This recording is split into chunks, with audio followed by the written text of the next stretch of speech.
Barbara O'Neill, a prominent figure in holistic health and wellness, delves into the fascinating topic of neuroplasticity in her work, How to Rewire the Brain.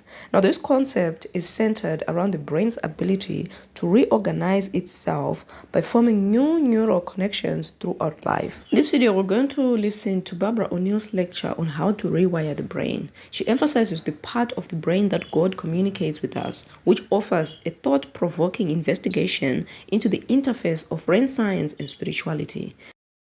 So in this short little time I have with you this morning, I'd like to just open the door a little bit and show you the parts of our brain where we make our decision and what influences them.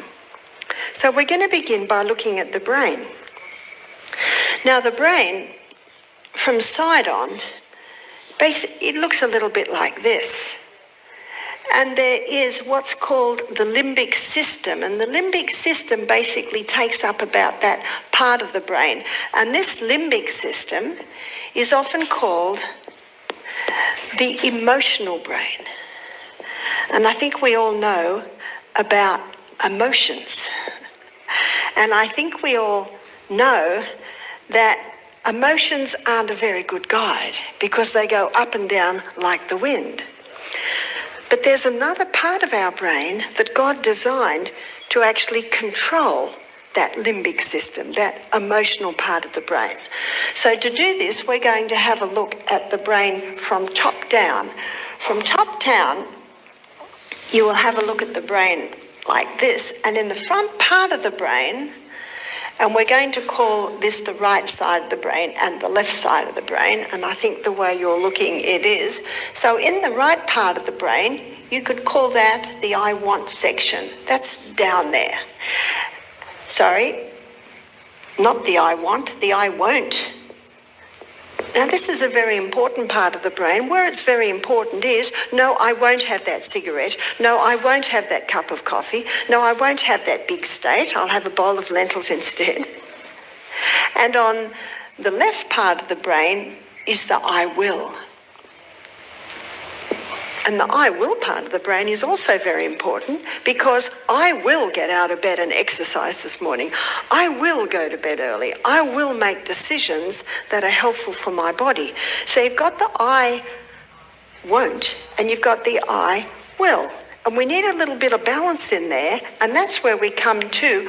Right in the centre is the I want part of the brain. What do I want? Do I want a healthy body? And if I want a healthy body, then I can trigger the I won't do that or I will do that. And God designed our brain so that this part of the brain, just here in the centre, is where our goals are. It's called the prefrontal cortex, or sometimes it's called the frontal lobe. And this is where our will is.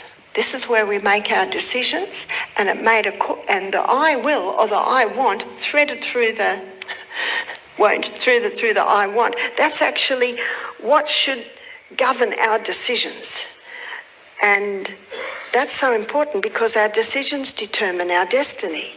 So in the front part of the brain, this is where our intellect is. This is where our reasoning powers reside, and this is where judgment takes place. It is in this part of the brain where God communicates with man. In Isaiah 1:18, the Bible says, "Come, let us reason together." You see, this is where the reasoning happens. What should I do? Should I stay in bed and have another hour, or should I get out of bed right now? And that influences whether we do the I will or the I want. That's the way God planned it. Unfortunately, there are many things today that people are doing that are actually clouding or compromising the part where our goals are, the part where our intellect, reason and judgment is. And we've been looking at that this week, though I haven't actually defined it as such. So dehydration compromises it. Late nights compromise it. Lack of exercise compromises it. Bad food compromises it. Bad air compromises it. So on the the other hand, when we're well hydrated, when we're well slept, when we've got nourishing food in our bodies, when we're breathing in fresh air, we're having sunshine every day, then the I want part, in fact, one author called it the guardian. That's the guardian that's actually influences the wills and the wants part of the brain, which are, of course, affected by the limbic system, which is your emotional, your feeling part of the brain. What I'd like to do this morning, I'd like to use as my framework the 7 mental laws that govern the brain and show you how you can rewire your brain, show you how you can actually change even the way that you think. Isn't that good news? The first law is the law of cause and effect. Effect follows cause with unvarying degree all through nature, and never should the effect be blamed as the cause. I had a lady come to me and she said, I found the cause of all my problems. I've got chronic fatigue syndrome. I said, no, that's not the cause of all your problems. That's actually the effect. Even when someone says, I've got depression, do you know you can't just get depression? Depression is actually an effect. It is not a cause. There's a very interesting book by an American doctor named Dr. Neil Nedley. It's called Depression: A Way Out. Every chapter starts with someone else's story, showing how they conquered depression, using some of the simple principles I'm showing you now and some of the simple principles I've been showing you all week. Dehydration affects depression. Late nights affect depression. So you can see what we're doing this morning. We're pulling those 8 physical laws we looked at this week, and we're pulling the 8 mental laws together. We should always have our detective hat on. Do you know, recently I consulted a private detective, and I said to him, oh, you're a private detective, so am I. I love the detective work of discovering why someone has a certain condition. It's Newton's 3rd law of motion. To every action, there is an equal and an opposite reaction. Proverbs 26 verse 2 states that the curse causeless shall not come. You know what that means? No problem happens without a cause. There is always a reason. In fact, to say someone just has something is to defy basic science. So we should always be looking at the cause of a problem. And sometimes the problem for depression could be too much coffee, dehydration. So that's the best place to start. When someone comes to me wanting help with depression, do you know that's what I do? I said, start drinking more water. Start easing off your coffee. You could stop your coffee straight away, but you might suffer. A clear indication that it's not doing you any good. I say start going to bed early. Start limiting your technology time. Start seriously assessing what you're watching and the effect it's having on your brain. Start exercising. But I don't feel like exercising. Yes, that's your limbic emotional brain. But what do you want? I want to feel good. I want to conquer my depression, so I will go and exercise. Can you see how that all threads into each other? The second law is the law of choice.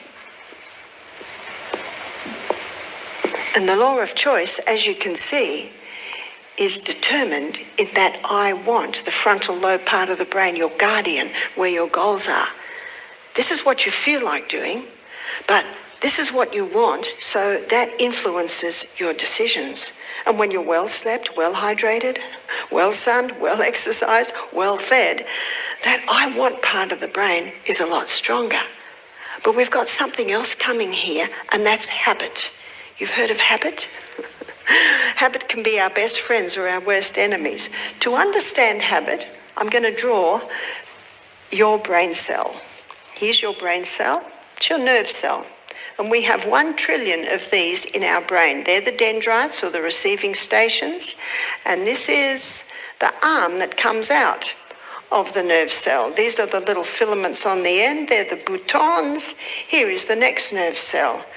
Our nervous system is an electrical system, and it does not touch. They do not touch each other. They communicate with each other via little chemical messengers in the brain. And these little chemical messengers jump from cell to cell.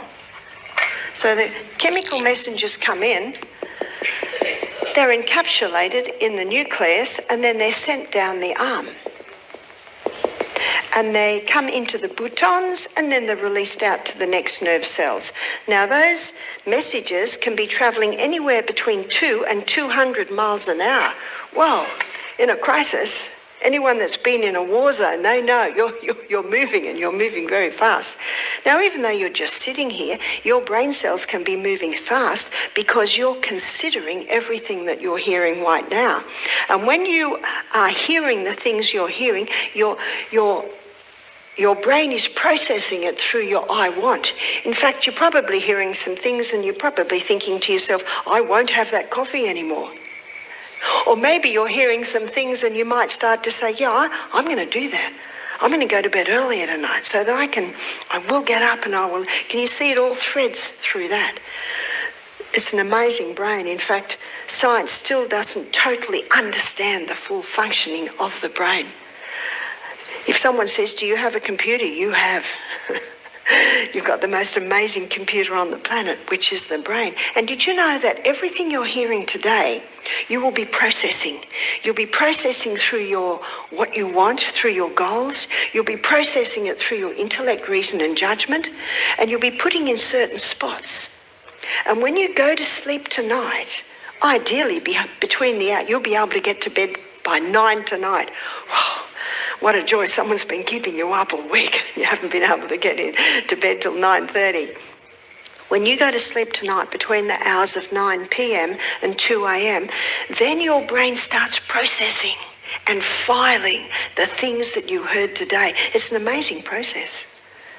How does it know where to put it? It knows where to put it because where your want put it. So if you hear that coffee's no good, in fact, it interferes with those neurotransmitters in the brain, causing a chemical imbalance in the brain. If you hear that and you think, well, I don't care. I want my coffee. I will have it. When you go to bed tonight, it's going to put it in the spot, I will continue to have it. You see that? But if you're convicted right now and think, nah, I don't want an imbalance in my brain. By the grace of God, I will stop. Can you see? It's probably all happening in your brains right now. I can't read your brain. No one else can read your brain. Only the God of heaven can read your brain. And do you know that when you make a decision, I'm not going to do that anymore. I'm not going to watch those late night movies. I'm not going to play those games late at night anymore because I want my brain to have its rest and reviving.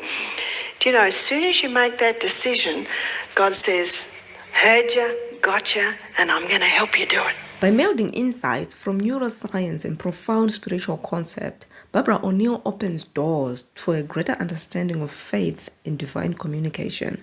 Her work serves as a reminder of the intricate relationship between our biological processes and spiritual experiences, suggesting that the quest for meaning and connection may be as much as a part of our evolution as any other aspect of our existence. Now, by understanding and applying these principles, individuals can take a proactive approach to their mental health, emotional well-being, and life satisfaction. The integration of these laws into daily practices not only promotes self-awareness, but also empowers individuals to create the life they desire. Now, if you found this video helpful, don't forget to like, subscribe, and click the notification bell for more enlightening content. Share your thoughts on these mental laws in the comments below. Thank you for watching. I hope you have a great day.